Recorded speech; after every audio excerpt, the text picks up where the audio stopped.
One of the things I really wanted to do with this podcast is talk about jargony words that we use in academia or in scholarship that the general public doesn't usually use that way. So, one of those big words is confidence. And I think I want to start there. Confidence is one of those things that uh, people think they know what it means. But for scientists or for scholars, especially for social scientists, we really want to talk about confidence in a more systematic or scientific way.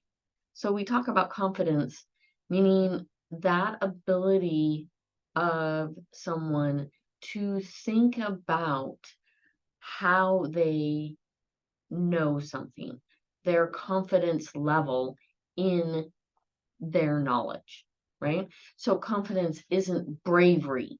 Confidence isn't, you know, being uh, assured of yourself, right? Confidence isn't arrogance. Confidence is this idea that we can quantify how well you think, how do you perceive your level of knowledge, right? So if you can't, one of the things about confidence is that if you can't imagine or if you can't pinpoint exactly why you know something, then you should actually have a fairly low level of confidence that X thing that you just said is true. If you can't pinpoint why you know it's true, right? So lots of people will say X is true, and they say, well, everybody knows that. That's a very low level of confidence. That's like the lowest. Everybody doesn't know that that's true, right? Everybody doesn't know that the sky is blue, right? Not everybody perceives color in the same way, and some people can't see color at all. So you can't say these things. Everybody knows that because it's just not true for 99.9% of things. I can't think of anything off the top of my head that everybody knows is true. So why do we think that? Why do we think that we just know things and they're probably true because we think they're true, right? And that has a lot to do with education, our education levels, especially in the United States, um, and how we teach people about what they know. Also, there's a cultural component to this. Um, we tend to teach men that what they know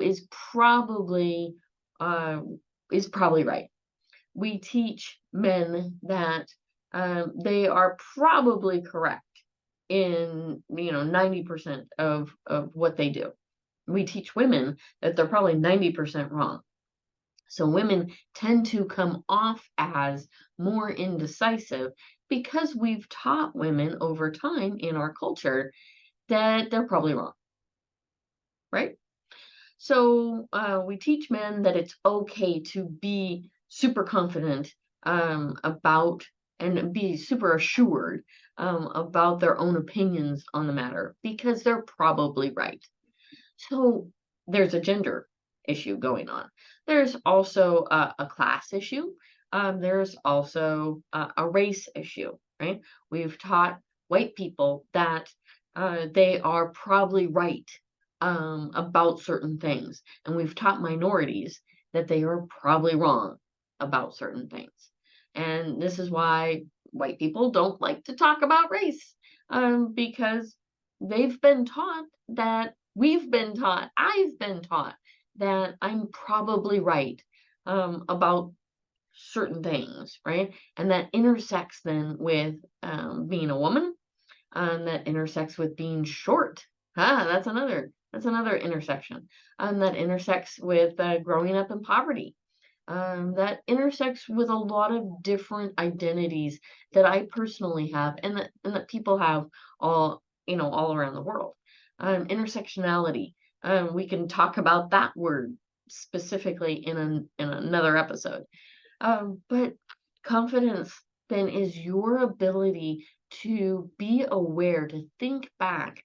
How do you know something to be true? What is your level of confidence that that fact you just said is true? And do you have the actual skills? Do you have the critical thinking skills to think critically about where you learned that information and whether or not was a good source?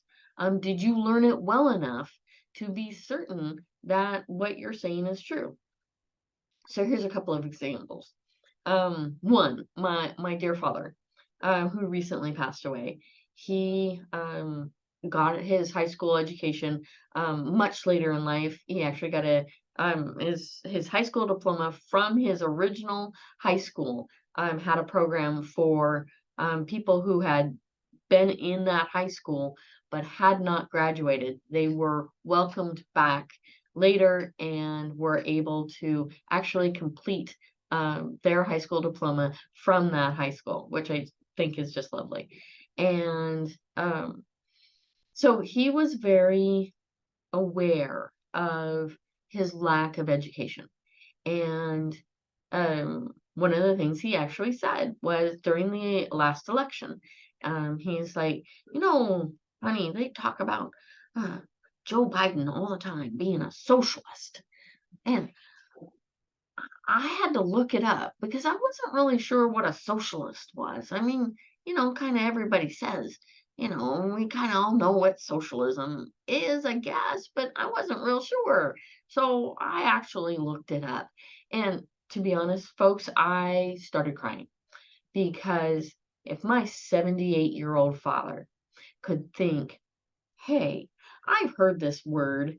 I mean, I generally think I know what it means, but I don't really know it well enough.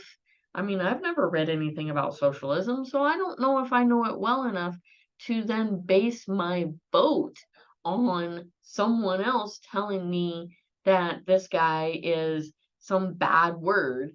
Um, for me to understand really what that bad word means. So he went and looked up the definition of socialism and did a little bit of Google search, read a couple of articles, and he's like, "Oh, that's not what Joe Biden is at all. That's not the definition as they say it on the internet. Isn't like he doesn't believe in any of that." And so that allowed him to say, okay, I still like what Joe Biden does, and I kind of like some things about socialism. But those two aren't actually the same thing.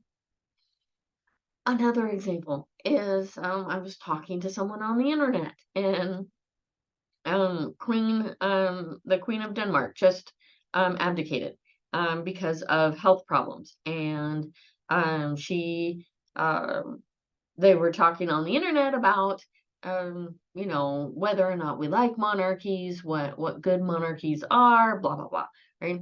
And I someone was from Denmark, and they said, I don't like them. They're really expensive. And I was like, well, actually, if you look at the data that's available to you, the head of state, your head of state actually costs less for the taxpayer per taxpayer than the infrastructure for my head of state in the United States, right? So the president holds the position of head of state and head of government, right? And those are two very distinct positions, right? Head of state is that person that's doing the diplomacy, the glad handing, right? And the head of government is the one that's working specifically on government documents. So, think of it as, the CEO of the company, the face of the company versus the operations manager, right? And that person that I was speaking to, in the comment section, said, "No, our prime minister is the head of government. She doesn't do anything." And I was like, yeah, it's not usually how it works. The word prime minister tends to, for the most part, from the governments that I'm familiar with, means head of government. It's the elected official.